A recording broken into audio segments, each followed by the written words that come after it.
Hello friends, good morning. നമ്മുടെ Kerala T V സീരിയലിലേക്ക് എല്ലാവർക്കും സ്വാഗതം. അങ്ങനെ നയന ഇന്ന് സ്വന്തം വീട്ടിലേക്ക് പോയതിൻ്റെ ഒരു ഭയങ്കരമായ പ്രശ്നങ്ങളും കാര്യങ്ങളൊക്കെ വീട്ടിൽ നേരിട്ടുകൊണ്ടിരിക്കുക.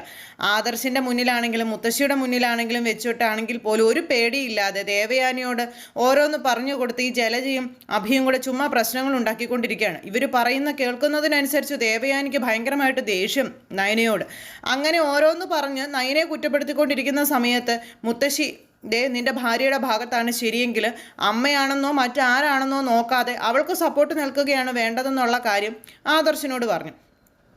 ആദർശ് ഇതൊക്കെ ഇപ്പോൾ കേട്ടോണ്ട് അവിടെ നിൽക്കുക. ആ സമയത്തും ഭാര്യയ്ക്കാണ് സപ്പോർട്ട് ഇവൻ കൊടുക്കുന്നത്, അതാണ് ഇതാണെന്നും പറഞ്ഞുകൊണ്ട് അവർ ഇങ്ങനെ കിടന്ന് ഒച്ച ഉണ്ടാക്കിയപ്പോഴേക്കും വെറുതെ നീയും അതുപോലെ അപ്പച്ചിയും കൂടെ ചേർന്ന് അമ്മയെ ദേഷ്യം പിടിപ്പിക്കരുതെന്നും പറഞ്ഞ് അവിടെ നിന്ന് അങ്ങോട്ടേക്ക് കയറിപ്പോവും ആദർശ് അങ്ങ് കയറിപ്പോയി കഴിഞ്ഞപ്പം കണ്ടോ ഏട്ടത്തി, കണ്ടോ ഞങ്ങൾ പറഞ്ഞതിൽ എന്തെങ്കിലും മാറ്റം ഉണ്ടോ എന്ന് നോക്കിക്കേ, അവനിപ്പോഴും അവളോട് തന്നെയാണ് ചായ്വ്. അതിൻ്റെയാണ് ഇപ്പം ഈ കാണുന്നതും കേൾക്കുന്നതൊക്കെ. ഏട്ടത്തിക്ക് എന്താ ഇതൊന്നും കണ്ടിട്ട് എന്താ ഒന്നും തോന്നുന്നില്ല എന്ന് ചോദിച്ചുകൊണ്ടായി വലിയ ഇതൊക്കെ ചോദിക്കുവാണേ. അപ്പോൾ ഏട്ടത്തി ഇപ്പോഴേ നോക്കിയാൽ ഏട്ടത്തിയുടെ മകനെ ഏട്ടത്തിക്ക് തിരിച്ചു കിട്ടും, അല്ലെങ്കിൽ ഏട്ടത്തി അനുഭവിക്കാൻ പോവുകയാണെന്നും പറഞ്ഞിട്ട് ഇവരകത്തേക്ക് കയറിപ്പോയി. ഈ സമയത്ത് പോയ പോക്കിന് ഇങ്ങനെ നോക്കിയിട്ടാണ് പോകുന്നത്. പറഞ്ഞത് കൊണ്ടിട്ടുണ്ടോ എന്നുള്ളൊരിത്. അപ്പോഴേക്കും ദേവയാനി ഭയങ്കര ആലോചനയും കാര്യങ്ങളും ഒക്കെ ആയിട്ട് ദേവയാനി ഇങ്ങനെ നിൽക്കുവാണേ. ആ സമയത്ത് ഈ പറഞ്ഞതല്ല ഏറ്റുണ്ടെന്നുള്ള കാര്യം അമ്മയ്ക്ക് മോന് മനസ്സിലായി.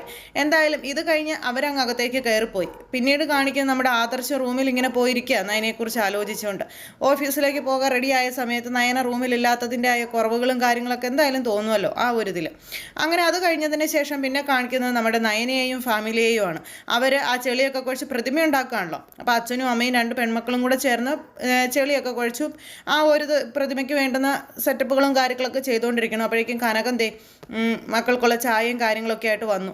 അപ്പം ചായ കൊണ്ടുവന്നപ്പം രണ്ട് മക്കളും അച്ഛനും കൂടെ അവിടെ നിന്ന് ചായയൊക്കെ മേടിച്ച് കുടിക്കാം, ഇനിയിപ്പോൾ ചായ കുടിച്ചിട്ട് ബാക്കി ചെയ്യാമെന്നും പറഞ്ഞ് അമ്മ കൊണ്ട് കൊടുത്തപ്പം അങ്ങനെ ചായ കുടിച്ചുകൊണ്ടിരിക്കുന്ന സമയത്ത് ഇവരുടെ ജീവിതത്തിലെ അല്ലെങ്കിൽ ഇവരുടെ വീട്ടിലെ കാര്യങ്ങളൊക്കെ സംസാരിച്ചുകൊണ്ടിരിക്കുന്നു. അപ്പോൾ ചായക്ക് ഭയങ്കര ടേസ്റ്റാണ്, അമ്മ ഉണ്ടാക്കി തരുന്ന ചായ എത്ര നാളുകൾക്ക് ശേഷമാണ് കുടിക്കുന്നത്, അതുകൊണ്ടായിരിക്കും ഇത്രയും ടേസ്റ്റ് തുടങ്ങിയ രീതിയിലൊക്കെ നമ്മുടെ നയന ഇങ്ങനെ പറഞ്ഞപ്പോൾ അത് പിന്നെ സ്വന്തം വീട്ടിൽ എന്തുണ്ടെങ്കിലും അത് മക്കൾക്കെല്ലാവർക്കും അമൃത് തന്നെയായിരിക്കും. വിവാഹം കഴിച്ചു വിട്ടത് എത്ര വലിയ വീടുകളിലേക്കാണെങ്കിലും അവരവരുടെ വീട് ചെറിയൊരു കുടിലാണെങ്കിൽ പോലും എല്ലാ പെൺമക്കൾക്കും അത് തന്നെയായിരിക്കും സ്വർഗം.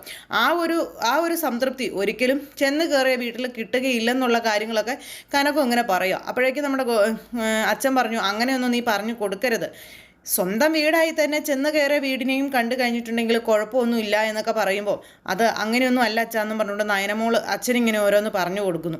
അപ്പോൾ അച്ഛനിങ്ങനെ ഓരോ കാര്യങ്ങൾ പറഞ്ഞു കൊടുത്തുകൊണ്ടിരിക്കുന്ന സാഹചര്യത്തിൽ നയനെ അതിന് എതിർപ്പൊന്നും പറയുന്നില്ല, എല്ലാം കേട്ടോണ്ടിരിക്കട്ടോ.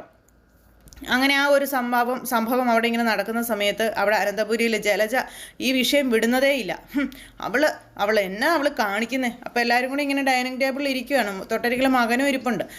അവൾ ചെറിയ വീട്ടിൽ നിന്നും വിവാഹം കഴിച്ച് ഇങ്ങോട്ടേക്ക് വന്നവൾ ഇവിടെ വന്നതോ ലോക അടവുമായിട്ട്. ഇവിടെ വന്നിട്ട് ഇവിടുത്തെ കാര്യങ്ങൾ നോക്കാൻ അവൾക്ക് സമയമില്ല. എന്നിട്ട് അവൾ പോയിരിക്കുന്നു അവളുടെ വീട്ടിലേക്ക് നിൽക്കാനായിട്ട്. അവൾ അവിടെ പോയി എന്തൊക്കെയാണ് കാണിച്ചു കൊടുക്കുന്നത് എന്നൊക്കെ ആർക്കറിയാമെന്നൊക്കെ പറഞ്ഞുകൊണ്ട് ജലജ ഇങ്ങനെ അവിടെ ഇരുന്ന് ഓരോന്ന് പറയാം. അമ്മയുടെ പക്ഷം ചേർന്നുകൊണ്ട് മകനും അതിനപ്പുറം കയറി അങ്ങ് മേയുവാണ് ശരിക്കും പറഞ്ഞിട്ടുണ്ടെങ്കിൽ നയനയെ കുറ്റപ്പെടുത്തിക്കൊണ്ട്. അപ്പോൾ അവൾ ഈ കാണിക്കുന്നത് ധിക്കാരമാണെന്നും ഏട്ടത്തിയോട് കാണിക്കുന്ന മര്യാദകേടാണെന്നും അങ്ങനെ ഒരിക്കലും അവൾ ചെയ്യാൻ പാടില്ലായിരുന്നു എന്നൊക്കെ പറഞ്ഞുകൊണ്ട് ദേവയാനി ഇങ്ങനെ ചുണ്ടി പിടിപ്പിച്ചുകൊണ്ടേ ഇരിക്കുക കേട്ടോ.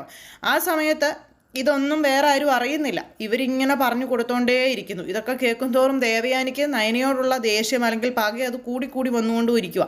അങ്ങനെ ആ ഒരു സംഭവം അവിടെ നടക്കുമ്പോൾ അവിടെ നമ്മുടെ നയനയും അതുപോലെ തന്നെ അനിയത്തിയും അച്ഛനും അമ്മയും ഒക്കെ കൂടെ ചേർന്ന് ആ ഒരു ചെളിയൊക്കെ കുഴയ്ക്കുകയാണ്. അതും വളരെ ഹാപ്പി ആയിട്ട്. അമ്മ എല്ലാം കഴിഞ്ഞ് ഇറങ്ങി വരുമ്പോൾ കാണുന്നത് രണ്ട് പെൺമക്കളും കൂടെ ചേർന്ന് ആ പ്രതിമ ഉണ്ടാക്കാനുള്ള ചെളിമണ്ണ് ചവിട്ടി കുഴച്ചുകൊണ്ടിരിക്കുന്ന ഇത് കണ്ടു കഴിഞ്ഞപ്പോഴേക്കും നമ്മുടെ കനകത്തിന് ഒത്തിരി സന്തോഷമായി. നാളുകൾക്ക് ശേഷം ആ കുടുംബത്തിൽ നിന്ന് പോയ ആ ഒരു സന്തോഷം തിരിച്ചു കിട്ടിയല്ലോ. അപ്പോൾ പടി ഇറങ്ങിപ്പോയ നയനയ്ക്ക് അവിടെ വലിയൊരു ദുരന്തമാണ് ഇരിക്കുന്നത് എന്നറിയാതെയാണ് പാവം ഇവിടെ നിന്ന് സന്തോഷിക്കുന്നത്. അങ്ങനെ ഇവിടെ നമ്മുടെ നയന ചെളിയൊക്കെ ചവിട്ടിക്കൊഴിച്ച് അങ്ങനെ നിൽക്കുന്നു. ആ സമയത്ത് അമ്മയും കൂടി ഇറങ്ങി വന്നു. പിന്നെ 3 പേരും കൂടി നല്ലൊരു പാട്ടൊക്കെ അന്നേരത്തേക്കും വന്നു, ആ സന്തോഷത്തിൻ്റെ ആ ഒരു പാട്ട്. അപ്പോൾ അങ്ങനെ പാട്ടൊക്കെ വന്നു. ആ പാട്ടിലൂടെ അച്ഛൻ നോക്കി നിൽക്കെ ഭാര്യയും അതുപോലെ മക്കൾ 2 പേരും കൂടി ചേർന്ന് ചവിട്ടിക്കുഴച്ച് ആ മണ്ണിനെ ആ ഒരു പ്രതിമ ഉണ്ടാക്കാനുള്ള പാകത്തിലേക്ക് എത്തിച്ചു. അങ്ങനെ വളരെ ഭംഗിയായിട്ട് നമ്മുടെ നയന അതിൻ്റെ ആ ഒരു കൂട്ടും കാര്യങ്ങളൊക്കെ റെഡിയാക്കി അങ്ങനെ എടുത്തു. അങ്ങനെ ആ ഒരു ജോലിയും കാര്യങ്ങളും എല്ലാം ഇങ്ങനെ നടക്കുന്നു. അപ്പോൾ വളരെതായിട്ട് ഇങ്ങനെ നടക്കുക കേട്ടോ. അങ്ങനെ മകൾ വന്നതും അതുപോലെ ഇവരെ സഹായിച്ചതും അതൊക്കെ ഓർത്ത് അച്ഛൻ്റെയും അമ്മയുടെയൊക്കെ മനസ്സിങ്ങനെ ഒരുപാട് സന്തോഷം കൊണ്ട് നിറഞ്ഞു നിൽക്കുകയാണ്. എന്തായാലും ഒരിക്കലും നയനമോള് വരുമെന്നോ അല്ലെങ്കിൽ ഈ സഹായങ്ങളൊക്കെ ചെയ്യുമെന്നൊന്നും പ്രതീക്ഷിച്ചതല്ലല്ലോ. അങ്ങനെ എല്ലാം കഴിഞ്ഞപ്പോഴേക്കും ഇനിയിപ്പോൾ അധിക നേരം ഇവിടെ നിന്ന് കഴിഞ്ഞിട്ടുണ്ടെങ്കിൽ പറ്റത്തില്ല, വീട്ടിലോട്ട് തിരിച്ചു പോകണം. അപ്പോൾ തനിക്ക് ചെയ്യാനുള്ള കാര്യങ്ങളൊക്കെ ഒരു പ്രവൃത്തിയുടെ മുക്കാലും ചെയ്ത് തീർത്തിട്ടാണ് നയന വീട്ടിലേക്ക് പോവുകയാണെന്ന് പറയുന്നത്. അപ്പോൾ മോൾക്ക് ഇന്ന് തന്നെ പോകണമെന്ന് ചോദിച്ചപ്പോൾ പോകണം, ഇനിയിപ്പോൾ ആവശ്യമുള്ളപ്പോഴല്ലേ ഞാൻ വരേണ്ടത് കാര്യമുള്ളൂ, ഞാൻ പോയിട്ട് വരാമെന്നും പറഞ്ഞ് നയന പോകാനായിട്ട് റെഡിയാവുന്നു. അങ്ങനെ നയന പോകാൻ റെഡിയായി. നയനെ എന്നിട്ട് ഇവർ യാത്രയാക്കാനൊക്കെ ആയിട്ട് തുടങ്ങും. അച്ഛനും അമ്മയൊക്കെ ആണെങ്കിലും മകളെ സ്നേഹം കൊണ്ട് വാരി പൊതിഞ്ഞിട്ടാണ് വിടുന്നത്. എൻ്റെ ദൈവമേ, എന്ത് പറയാൻ, എന്ത് കഷ്ടകാലം എന്ന് പറയാം. നമ്മുടെ നയനെ അവിടുത്തെ ചെളി ചവിട്ടി കുഴച്ചത് സോഷ്യൽ മീഡിയയിലേക്ക് കയറി മൊത്തത്തിൽ ഫ്ലാഷായി. ആ സമയത്ത് ഇത് കറങ്ങി തിരിഞ്ഞ് നമ്മുടെ ആദർശിൻ്റെ ഫോണിലേക്ക് ചെന്നു. ആദർശ് ഇത് ഫോണിൽ കണ്ടുകൊണ്ടിരിക്കുക. അങ്ങനെ അനന്തപുരി തറവാട്ടിലെ ബിസിനസ് മാഗ്നേറ്റിൻ്റെ ഭാര്യ ചെളി ചവിട്ടുന്നു, അതാണ് ഇതാണ്. അപ്പം അതൊക്കെ നല്ലതായിട്ടാണ് കേട്ടോ വന്നത്. ഇന്നത്തെ കാലത്ത് ഒരു പെൺകുട്ടികളും ചെയ്യാത്ത കാര്യമാണ്. അപ്പോൾ അതൊക്കെ നയന ചെയ്യുന്നത് നല്ല കാര്യമാണെന്നുള്ള രീതിയിലാണ് വന്നത്. ആദർശ് ഇതൊക്കെ കാണുകയും ചെയ്യുന്നു. പക്ഷേ ഇത് ഇറങ്ങിത്തിരിഞ്ഞ് അവിടെ അനന്തപുരിയിലും എത്തി. അവിടെ എത്തിക്കഴിഞ്ഞപ്പോഴത്തേനും കഥയുടെ കളറങ്ങ് മാറി. നയനയെക്കുറിച്ച് വളരെ മോശമായ രീതിയിൽ അമ്മയും മകനും കൂടെ പറഞ്ഞു പിടിപ്പിച്ചിരിക്കുകയല്ലേ. ഇതെല്ലാം കണ്ടും കേട്ടും കഴിഞ്ഞപ്പോഴേക്കും ദേവയാനി കയറി അങ്ങ് വയലൻ്റായി. അവൾ മറ്റുള്ളവരുടെ മുന്നിൽ ആളാകാൻ വേണ്ടി ചെയ്യുന്നതാണെന്നും പറഞ്ഞ് കുടിലിൽ നിന്ന് കൊട്ടാരത്തിലേക്ക് വന്നവൾ, ഇപ്പോൾ കാശുകാരൻ്റെ ഭാര്യയായിട്ട് ജീവിക്കുന്നവൾ, ഇപ്പോഴും പഴയ ജീവിതം അല്ലെങ്കിൽ വന്ന വഴി മറന്നിട്ടില്ല, ചെളിയിൽ ചവിട്ടാൻ മടുപ്പില്ല, അതങ്ങനെയാണ്, ഇതിങ്ങനെയാണ്, ഇങ്ങനെയൊക്കെ പറഞ്ഞുകൊണ്ട് വന്ന് വലിയ ഡയലോഗുകളൊക്കെ ദേവയാനി ഇറക്കുക. അപ്പോഴേക്കും അമ്മയും എല്ലാവരും അങ്ങോട്ടേക്ക് വന്നു. അപ്പോൾ ഇതൊക്കെ ഇങ്ങനെ നയനയെ തന്നെ കുറ്റപ്പെടുത്തിക്കൊണ്ടിരിക്കുമ്പോഴേക്കും അവൾ ചെയ്ത തെറ്റെന്താണെന്നുള്ള രീതിയിൽ ചോദിക്കുന്നുണ്ട്. ആ സമയത്ത് ഈ ദേവയാനി ഇങ്ങനെയൊക്കെ പറഞ്ഞു കഴിഞ്ഞിട്ട് ഇതൊക്കെ എത്ര നേരം എങ്ങനെ സഹിക്കും അമ്മേ, ഇതൊക്കെ കണ്ടില്ല കേട്ടില്ലെന്ന് വെച്ച് എങ്ങനെ പോകും എന്നും ചോദിച്ചുകൊണ്ട് പുള്ളിക്കാരി അങ്ങോട്ടങ്ങ് തുടങ്ങി. അപ്പോഴേക്കും ജലജയും മകനും അപ്പുറം മാറി നിന്ന് ചിരിക്കുക, പ്രത്യേകിച്ച് നമ്മുടെ നവ്യയും. ഈ കുടുംബത്തിൻ്റെ അഭിമാനം കളയാനേ അവൾ ശ്രമിക്കുന്നത്, ഞാൻ ഒരിക്കലും അങ്ങനെ ചെയ്യില്ലെന്നും പറഞ്ഞാൽ ഈ നവ്യ കിട്ടിയ അവസരമാണല്ലോ, കയറി അങ്ങ് മേയാവല്ലോ, അങ്ങ് കയറി മേയുവാണ് പുള്ളിക്കാരി. അപ്പോൾ ഈ കുടുംബത്തിൽ എങ്ങനെ കരിവാരി തേക്കാമെന്നാണ് അവൾ വിചാരിക്കുന്നത്. എല്ലാവരുടെയും മുന്നിൽ അവൾ നല്ല വെള്ള ചമഞ്ഞ് നടന്നിട്ട് അവൾ ഈ കുടുംബത്തിനിട്ട് പണി തരുവാണ്. ഇതൊക്കെയാണ് പറഞ്ഞു പിടിപ്പിക്കുന്നത്. അപ്പോൾ ഇതൊക്കെ കേട്ട് കഴിഞ്ഞപ്പോഴേക്കും നമ്മുടെ ആദർശ് ശരിക്കും പറഞ്ഞിട്ടുണ്ടെങ്കിൽ നയനയുടെ കൂടെ നിന്ന് സപ്പോർട്ട് ചെയ്ത് തന്നെ സംസാരിച്ചു. അപ്പോഴേക്കും അത് ദേവയാനിക്ക് ഇഷ്ടപ്പെട്ടില്ല. അത് കേട്ടപ്പോൾ മുത്തശ്ശിയൊക്കെ പറഞ്ഞു, നിന്റെ ഭാര്യയുടെ ഭാഗം ശരിയാണെങ്കിൽ നീ അവിടെ തന്നെ നിൽക്കണം. ഇത് തന്നെയാണ് മുത്തശ്ശി എപ്പോഴും പറയുന്നത്. മുത്തശ്ശി അതങ്ങനെ അങ്ങ് പറഞ്ഞു. മുത്തശ്ശി അത് പറഞ്ഞു കഴിഞ്ഞപ്പോഴേക്കും ആദർശിന് കുറേയൊക്കെ മനസ്സിലായി. ആദർശ് ഒത്തിരി ഒന്നും കുറ്റപ്പെടുത്തിയൊന്നും സംസാരിച്ചില്ല, താൻ വിട്ടിട്ടാണ് പോയത്. അപ്പം നയനെ അങ്ങനെ ചെയ്തിട്ടുണ്ടെങ്കിൽ അതിൻ്റെ പിന്നിലൊരു കാരണം ഉണ്ടാകുമെന്ന് ആദർശിന് നന്നായിട്ട് അറിയാം. അത് നയന വന്നു കഴിഞ്ഞാലല്ലേ അറിയാൻ കഴിയുകയുള്ളൂ. അപ്പോൾ അങ്ങനെ ഒരു സാഹചര്യം, എന്നിട്ട് വീട്ടുകാരെ സഹായിക്കാൻ പോയിരിക്കുക അവൾ എന്നൊക്കെ പറഞ്ഞുകൊണ്ടാണ് ഈ ജലജ പറഞ്ഞു പിടിപ്പിച്ചത്. അപ്പോൾ എല്ലാവരുടെയും മുന്നിൽ നല്ലവളായി തികഞ്ഞവളായി നിൽക്കാൻ വേണ്ടിയിട്ടാണ് അവൾ ഈ കാണിച്ചു കൂട്ടുന്നതെന്നൊക്കെ പറഞ്ഞ് ദേവയാനിയെ പറഞ്ഞ് ഇതാക്കി കഴിഞ്ഞിട്ടുണ്ടെങ്കിൽ ദേവയാനിക്കും ആ ഒരു മൈൻഡിലെ ഉള്ളിൽ കിടക്കുന്നത് അത് ഇങ്ങനെ പുറത്തേക്ക് വന്നുകൊണ്ടേയിരിക്കുന്നു, പ്രശ്നങ്ങളായിട്ട്. അപ്പോൾ ആ സംഭവങ്ങളെല്ലാം അവിടെ അങ്ങനെ നടക്കുന്നു. ഈ സമയത്ത് പാവം നമ്മുടെ നയന അവിടെ നിന്നെല്ലാം ജോലി മതിയാക്കി വീട്ടിലേക്ക് പോരുന്ന സമയത്ത് അതിന് എന്തെല്ലാം ഇനി ചെയ്യുമെന്നൊന്നും തമ്പുരാനും മാത്രമേ അറിയുള്ളൂ. അങ്ങനെയുള്ള കാര്യങ്ങളൊക്കെ അവിടെ ഇങ്ങനെ നടക്കുന്ന സമയത്ത് പിന്നീട് നമ്മുടെ അനി വിളിച്ചിട്ട് നന്ദു അനിയെ കാണാനായിട്ട് ചെന്നു. അവിടെ ചെന്ന് കഴിഞ്ഞപ്പോൾ എന്താ കാണണമെന്ന് പറഞ്ഞതെന്ന് ചോദിച്ചു. ഒരു ജ്യൂസൊക്കെ മേടിച്ച് നമ്മുടെ നന്ദുവിന് ഈ പറയുന്ന അനി കൊടുക്കുക. അനിയും നന്ദുവും കൂടി ഇങ്ങനെ സംസാരിച്ചുകൊണ്ടിരിക്കുമ്പോൾ ആരാധികയെക്കുറിച്ചുള്ള കാര്യങ്ങൾ അവർ രണ്ടുപേരും കൂടെ സംസാരിക്കുകയാണ്. അപ്പോൾ ഇങ്ങനെ ആരാധികയെക്കുറിച്ചും അതുപോലെ ഒരു പ്രണയ മൈൻഡിലൊക്കെ സംസാരിക്കുന്ന അനിയുടെ സംസാരങ്ങൾ കേട്ട് കഴിഞ്ഞപ്പോൾ നന്ദു പറഞ്ഞു, ഒരു കവിത എഴുതി ഒരു ആരാധികയും ഉണ്ടായി.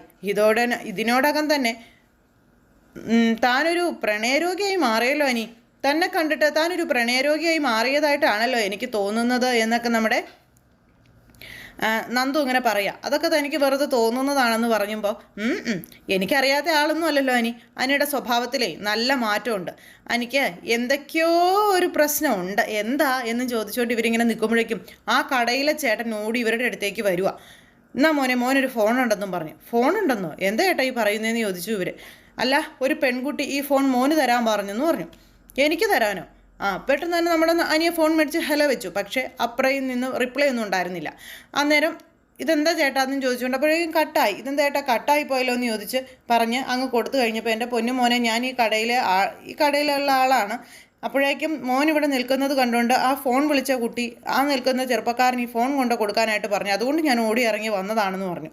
ഓടി ഇറങ്ങി വന്ന് തന്നതാണ്. തന്നു കഴിഞ്ഞപ്പോൾ പിന്നെ എന്താണെന്നൊന്നും എനിക്കറിയില്ലെന്നു. പെൺകുട്ടിയോ? അതെ, ഒരു പെൺകുട്ടി. അതാ മോനെ ഏതോ കവിത എഴുതിയിട്ടുണ്ടെന്നൊക്കെയാണ് കൊച്ചു പറഞ്ഞതെന്നൊക്കെ പറയുമ്പോഴേക്കും ശരിയാണ്, ആ ആരാധികയാണെന്ന് പെട്ടെന്ന് ഒരിത് വന്നു നമ്മുടെ അനിക്ക്. അപ്പോഴേക്കും ആകെ ഇതായിട്ടോ എനിക്ക് ടെൻഷനായി. ദൈവമേ, ഇത്രയും ആത്മാർത്ഥതയുള്ള ആരാധിക ആരാണ് എന്നുള്ളൊരിതിൽ. അപ്പോഴേക്കും നമ്മുടെ നന്ദുവിന് അത് കിട്ടിക്കഴിഞ്ഞാൽ മതിയല്ലോ. നന്ദു വേഗം എന്ന് പറഞ്ഞു, ഇതെന്താ ഈ സംഭവം എന്താ ഇതെന്നൊക്കെ ചോദിച്ചുകൊണ്ട് നന്ദു ഇങ്ങനെ. അപ്പോഴേക്കും നമ്മുടെ അനി ഇച്ചിരി ഗമയൊക്കെ ഇട്ട് ഇങ്ങനെ നിൽക്കുക. അങ്ങനെ അവർ രണ്ടുപേരും കൂടി ഇതിനെ ചൊല്ലി അങ്ങോട്ടും ഇങ്ങോട്ടും ഓരോന്നൊക്കെ പറഞ്ഞുകൊണ്ട് ഇങ്ങനെ നിൽക്കുന്നു. അങ്ങനെ അവർ രണ്ടുപേരും ആരാധികയെക്കുറിച്ചുള്ള കാര്യങ്ങളൊക്കെ സംസാരിച്ച് ഈ ആരാധിക എവിടുന്ന് വന്നതാണ്, എങ്ങനെ വന്നതാണെന്നൊന്നും അറിയാത്തൊരിതിൽ ഇങ്ങനെ നിൽക്കുക.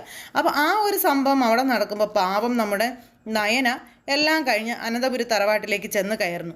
അനന്തപുരി തറവാട്ടിലേക്ക് തനിക്ക് പ്രശ്നങ്ങളൊന്നുമില്ല, വീട്ടിൽ പറഞ്ഞിട്ടാണ് പോയത്. അപ്പോൾ പേടിയോ കാര്യങ്ങളോ ഒന്നുമില്ലാതെ നമ്മുടെ നയന കയറി ചെല്ലുക. നയന കയറി ചെന്നപ്പോഴേക്കും നിക്കടി അവിടെയെന്നും പറഞ്ഞുകൊണ്ട് ഒരു അശരീരി. നോക്കിയപ്പോൾ ആരാ? ദേവയാനിയെ കണ്ടപ്പോഴേക്കും പാവം നയനെ ഒന്ന് പേടിച്ചു. നിക്കടി അവിടെയെന്നും പറഞ്ഞുകൊണ്ട് ഇതിനെ പിടിച്ചു നിർത്തി. നീ എവിടെയായിരുന്നടി ഇത്രയും നേരം എന്ന് ചോദിച്ചു. ഞാൻ വീട്ടിൽ, ഞാൻ പറഞ്ഞിട്ടാണല്ലോ പോയത്. പിന്നെ അങ്ങോട്ട് തുടങ്ങിയില്ലേ പാവത്തിന്. അവിടെ ഇട്ട് ഈ ദേവയാനി എന്ന് പറയുന്ന ആൾ ശരിക്കും പറഞ്ഞാൽ എന്താ പറയുന്നത്, ഒരുപാടിട്ട് വേദനിപ്പിക്കുകയും കൊല്ലുകയും ചെയ്തു.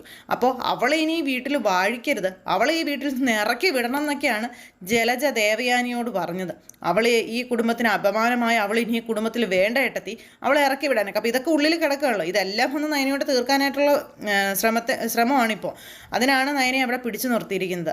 അപ്പോൾ ഇനി ഇതിൻ്റെ ബാക്കിയായിട്ട് എന്തൊക്കെ ദുരന്തങ്ങളാണ് സംഭവിക്കുന്നത് എന്നുള്ളത് കാത്തിരുന്ന് കാണണം. എല്ലാവർക്കും നല്ലൊരു ദിവസം ആശംസിക്കുകയാണ്.